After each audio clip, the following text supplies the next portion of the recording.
So ito, no, nabuhusan na ito kahapon at na-finish na yung ibabaw niyan.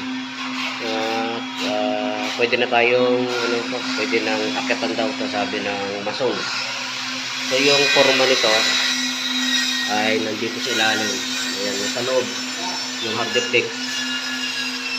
Pero ito kasi malapad ito at medyo kailangan ng dito ng maraming bakal, kaya ang dito yung forma ay nasa ilalim kasi ito manipis lang, no? 1.5 lang yung pinalagay sa atin, so dapat ito mga 2x2 na didos na angle bar para medyo makapal at para makapaglagay ng mga 10mm.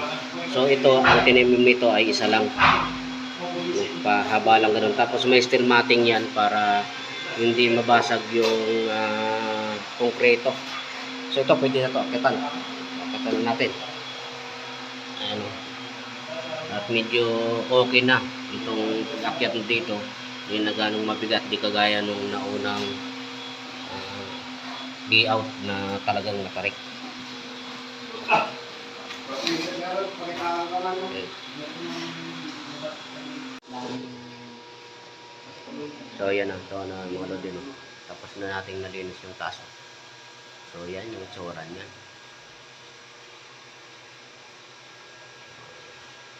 Yung hagdanan nasa loob.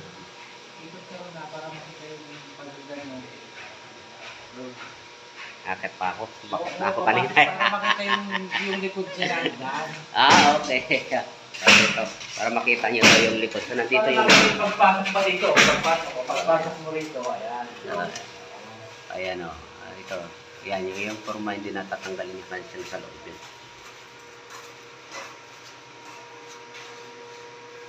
Makitid lang talaga ang hagdanan.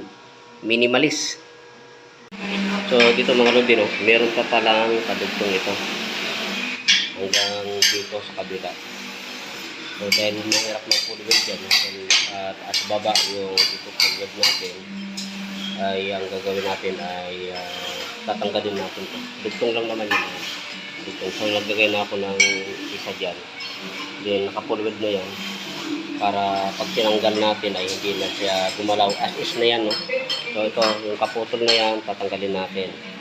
Then ito, yung nandito, tatanggalin din natin yan. Yan, ayun, no? Buo na rin natin yung pinaka-frame niya dito. So tatanggalin natin, dito natin buuin. Dito natin ipupulwed. Pagka malinis na, saka natin dito salpak. Kasi ito yun, mahirap ang mag-pulwed dyan. At maraming tao kasi ang mga dumadaan. Kaya maabala lang tayo. Kaya, ayun na, pwede na natin kalasin yan kasi yan, hindi nagagalaw yan. So mga gano, ito, tapos na natin buuin at malinis na, no? Ayan, malinis na mga yan.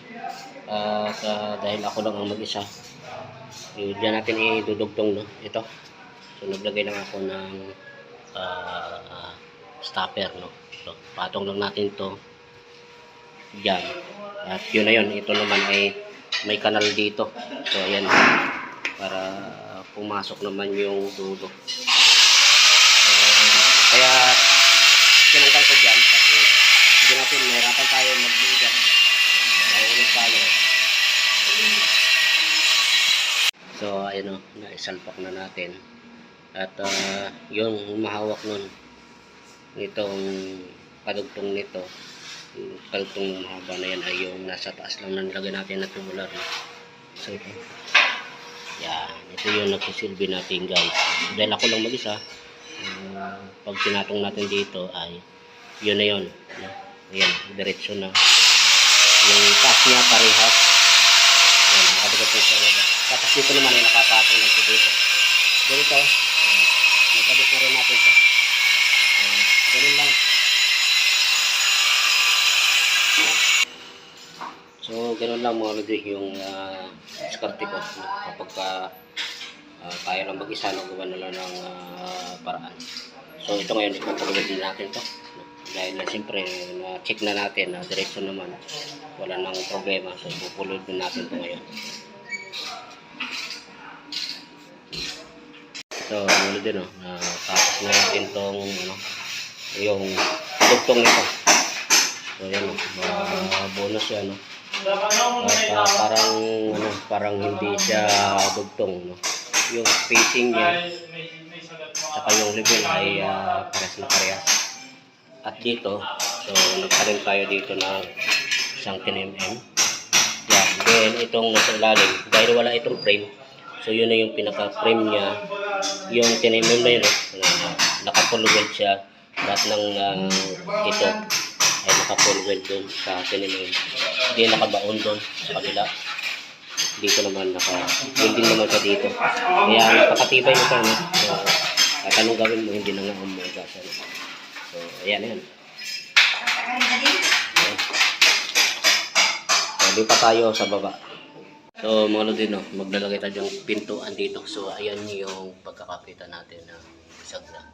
So magilbar yan na biniyakot dahil nilagyan ng 3 10mm sa baba din. Yan.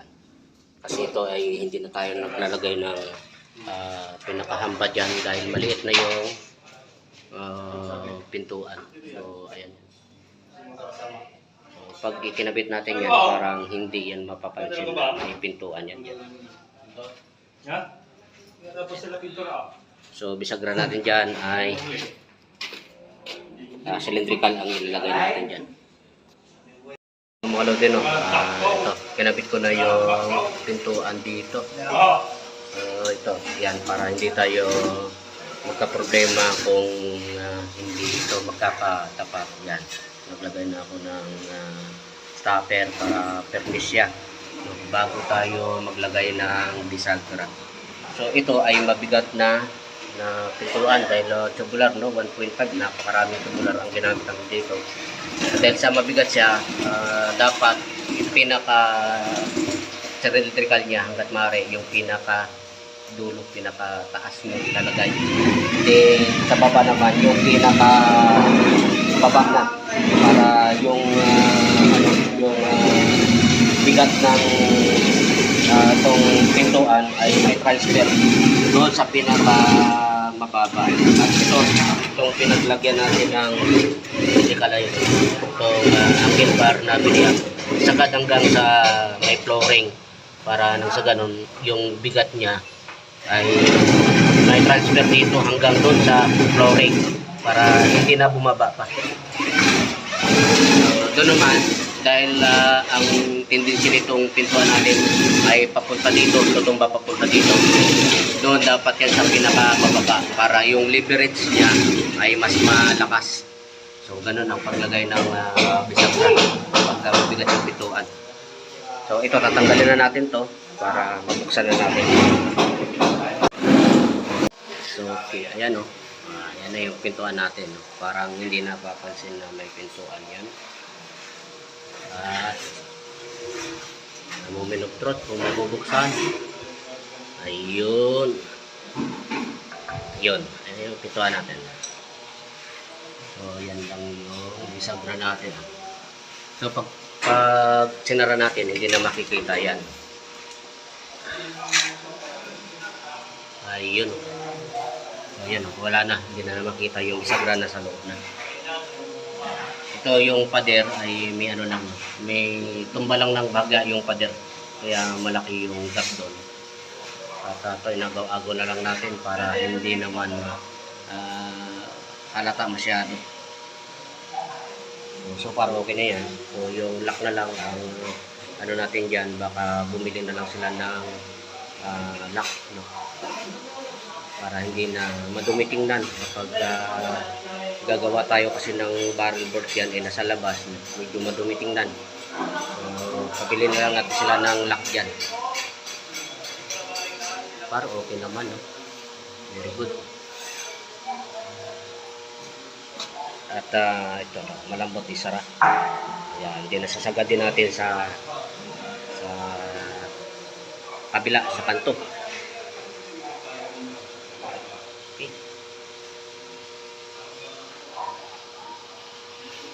Okay na, malodi.